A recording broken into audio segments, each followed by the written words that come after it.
Islamic video دیکھنے کے لیے میرا channel Islam Quran Mannan with عبد المنان کو سبسکرائب کر لیں۔ حضرت یونس علیہ السلام کا واقعہ۔ حضرت یونس علیہ السلام کو کس خطا پر اللہ تعالیٰ نے مچھلی کے پیٹ میں پہنچا دیا اور پھر کس طرح اللہ تعالیٰ کو راضی کیا؟ حضرت یونس علیہ السلام دجلہ کے بائیں کنارے پر آباد عراقی شہر موصل میں پیدا ہوئے۔ حضرت یونس علیہ السلام حضرت ہود علیہ السلام کی اولاد میں سے تھے۔ موصل کے مقابلے نینوا شہر تھا جو اس زمانے میں اپنے عروج پر تھا اور وہاں قوم سمود آباد تھی۔ نینوا کی آبادی 1 لاکھ سے زیادہ تھی، جیسا کہ قرآن مجید میں ہے کہ اور ان یونس کو لاکھ یا اس سے زیادہ لوگوں کی طرف پیغمبر بنا کر بھیجا۔ سورۃ الصفات۔ حضرت یونس علیہ السلام کی عمر 28 سال تھی جب اللہ تعالیٰ نے انہیں اہل نینوا کے رشد و ہدایت پر مأمور فرمایا، تو مفسرین کے مطابق حضرت یونس علیہ السلام کا عہد 781 یا 741 قبل مسیح ہے۔ آپ علیہ السلام کا ذکر قرآن کریم کے 6 سورہ مبارک میں ذکر آیا ہے: سورۃ النساء، سورۃ الانعام، سورۃ یونس، سورۃ الصفات اور سورۃ الانبیاء اور سورۃ القلم۔ ان میں پہلی 4 سورت مبارکہ میں حضرت یونس علیہ السلام کا نام آیا ہے۔ باقی 2 سورتوں میں ذُنُّون اور صاحب الحوت یعنی مچھلی والا کہہ کر ذکر کیا گیا ہے۔ نون بلی مچھلی کو کہتے ہیں۔ چونکہ آپ علیہ السلام کئی دن تک ایک مچھلی کے پیٹ میں رہے، اسی لیے مچھلی والا کہا گیا ہے۔ قرآن کریم کی 10ویں سورت آپ کے نام پر ہی ہے۔ حضرت یونس علیہ السلام ایک عرصے تک نینوا کے لوگوں کی توحید کے لیے دعوت دیتے رہے اور بت پرستی سے روکتے رہے، مگر قوم نے ان کی دعوت قبول کرنے سے انکار کر دیا۔ یہاں صرف یہی نہیں، وہ غرور اور تکبر میں بھی مبتلا رہتے۔ حضرت یونس علیہ السلام کی قوم دوسری قوموں کی طرح آپ کی دعوت و تبلیغ کا مذاق بھی اڑایا کرتی تھی۔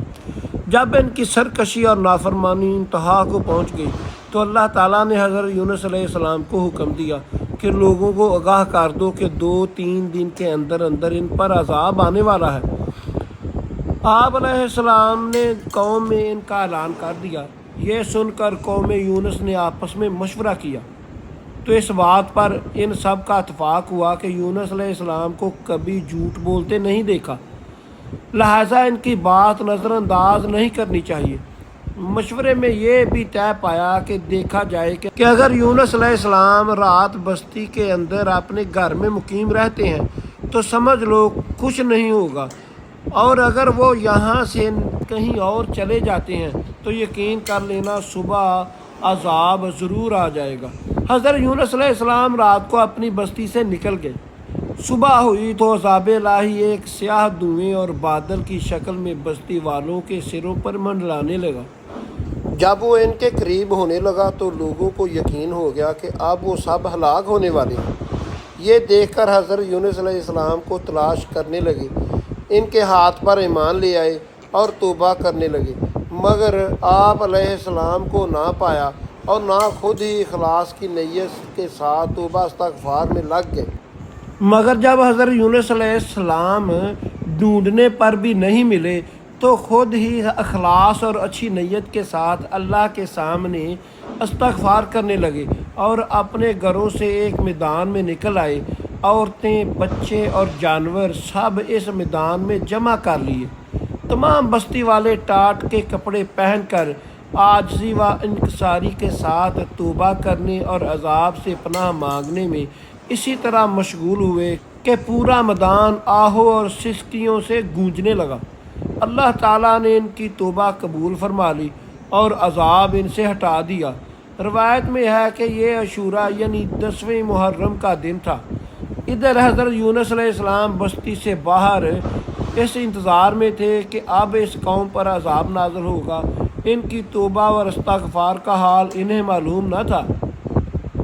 جب عذاب ٹل گیا تو انہیں فکر ہوئی کہ اب تو قوم مجھے جھوٹا قرار دے گی، کیونکہ میں نے انہیں کہا تھا کہ 3 دن کے اندر عذاب آ جائے گا۔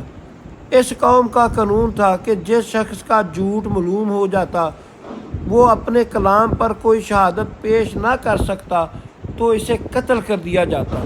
تو حضرت یونس علیہ السلام کو فکر ہوئی کہ انہیں بھی جھوٹا قرار دے کر قتل کر دیا جائے گا۔ اس رنج و غم اور پریشانی کے عالم میں اس شہر سے نکل جانے کا ارادہ کر کے چلے گئے، یہاں تک کہ بحر روم کے کنارے پہنچ گئے۔ وہاں ایک کشتی دیکھی جس میں لوگ سوار تھے۔ حضرت یونس علیہ السلام کو ان لوگوں نے پہچان لیا اور کرائے کے بغیر سوار کر لیا۔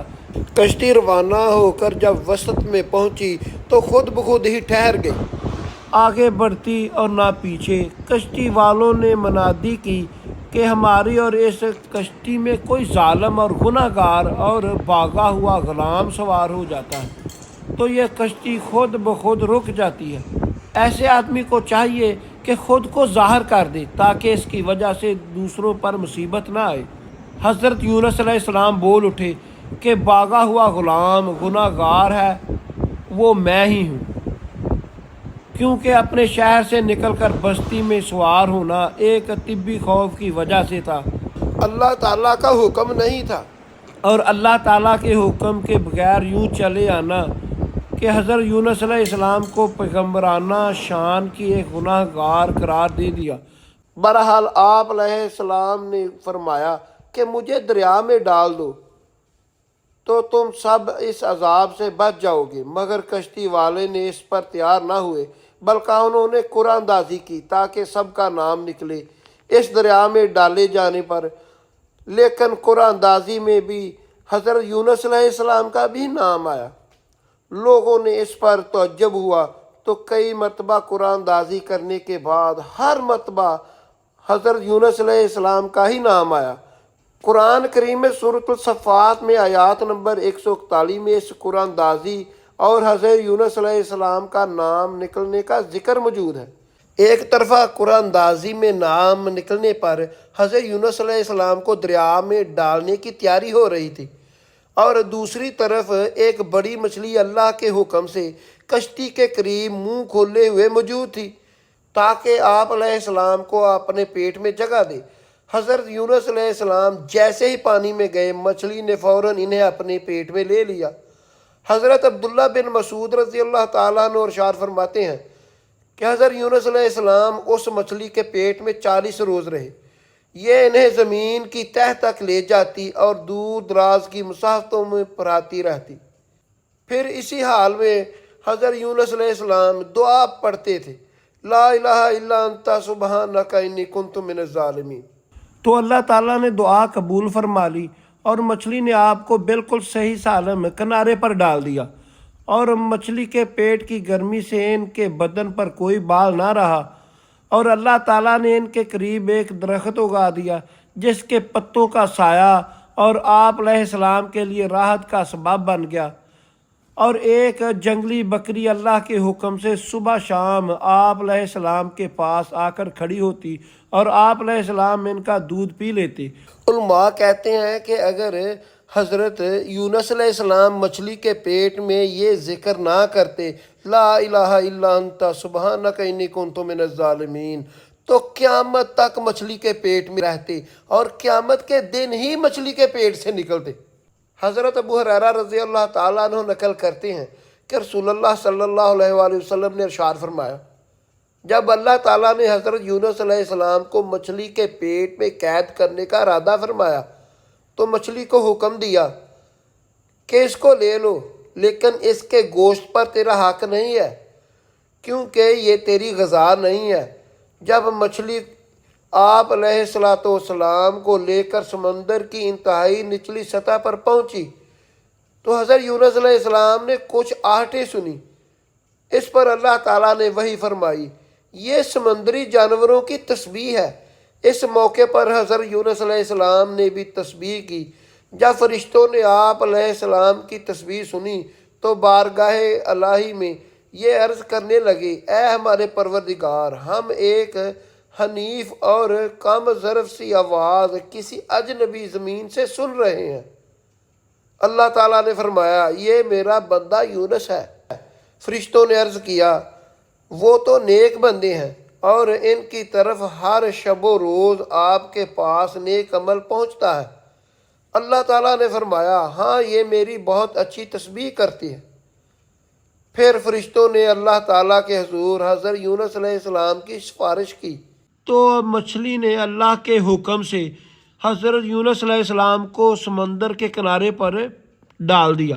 قرآن کریم میں ارشاد باری تعالیٰ ہے کہ پھر ہم نے ان کو جب وہ بیمار تھے فراغ میدان میں ڈال دیا اور ان پر ایک بیلدار درخت اگا دیا۔ سورۃ الصفات۔ آپ علیہ السلام کا بدن مچھلی کے پیٹ میں رہنے سے انتہائی لاغر اور کمزور ہو چکا تھا۔ ابن عباس رضی اللہ تعالیٰ عنہ فرماتے ہیں کہ آپ علیہ السلام نے ایسے ہو گئے تھے کہ جیسے چوزا جس پر ابھی اگے ہی نہ ہوں۔ ابن عباس رضی اللہ تعالیٰ عنہ اور حضرت زید رضی اللہ تعالیٰ عنہ ارشاد فرماتے ہیں کہ جب بچہ پیدا ہوتا ہے تو اس وقت بچے کی طرح آپ علیہ السلام کی حالت ہو چکی تھی اور وہ بالکل دنی ہوئی روئی کی طرح نرم اور نازک تھے اور بدن پر کچھ نہ تھا۔ اور روایت ہے کہ جب آپ مچھلی کے پیٹ میں ٹھہرے تو گمان تھا کہ شاید فوت ہو چکے ہیں۔ اس پر حضرت یونس علیہ السلام نے اپنے اعضاء کو جنبش دی اور ان میں حرکت ہوئی تو فوراً سجدے میں گر گئے اور بارگاہ الہی میں عرض کیا اے میرے پروردگار، میں تیرے لیے ہی اسی جگہ مسجد سجدہ گاہ بناتا ہوں جہاں کسی دوسرے نے تیری عبادت نہ کی ہو۔ ایسی اچھی ویڈیو دیکھنے کے لیے میرا چینل ضرب الاسلام سبسکرائب کر لیں، بیل آئیکن کا نشان کو آن کر لیں تاکہ میری لیٹسٹ ویڈیو آپ کو وقت پر مل سکے۔